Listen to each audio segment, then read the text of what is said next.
Alexandre Boussageon sur France Inter pour Blog à part. 5 ans jour pour jour après la prise de Bagdad par les troupes américaines, vous nous présentez, Alexandre, le blog d'un jeune journaliste franco-irakien. Alors oui, ce jeune homme est âgé de 27 ans, il s'appelle Ferhat Alani, il est correspondant pour Ouest France, mais vous l'avez peut-être aperçu sur iTélé ou alors sur France 24, à moins que vous n'ayez vu un de ses reportages sur Canal+. J'ai commencé à aller en Irak lorsque j'étais petit, avec mes parents, parce que je suis d'origine irakienne.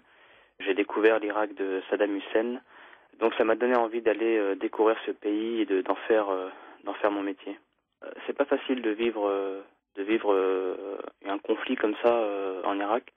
C'est sûr que lorsqu'on est là-bas, on est confronté à beaucoup de choses, à des explosions, à des assassinats dans le voisinage, à des histoires sordides, à une ambiance de guerre, quoi, une ambiance très tendue.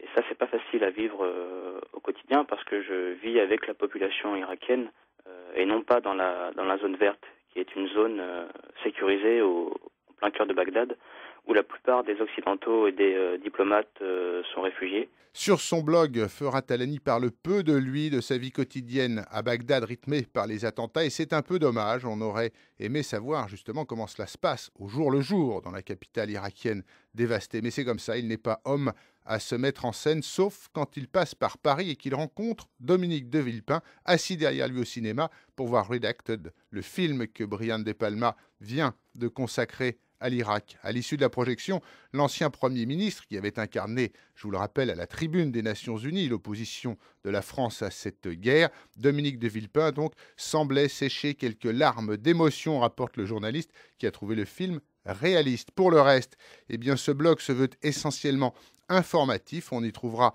repris de sources américaines, des statistiques sur les victimes américaines de ce conflit et un point sur la guerre qui oppose les chiites entre eux, avec ce double enjeu, le contrôle de la population chiite, soit 60% des Irakiens, et le contrôle du pétrole dans le sud du pays. Ferhat Alani nous présente les protagonistes. D'un côté, le gouvernement de Nouri al-Maliki, de l'autre, l'armée du Mali, c'est-à-dire 60 000 miliciens aux ordres de Moqtada Sadr. Quelques vidéos également sur ce blog et pas mal de liens avec d'autres sites, malheureusement très souvent en langue anglaise. L'adresse ferhatalani.blogspot.com et c'est en lien sur franceinter.com.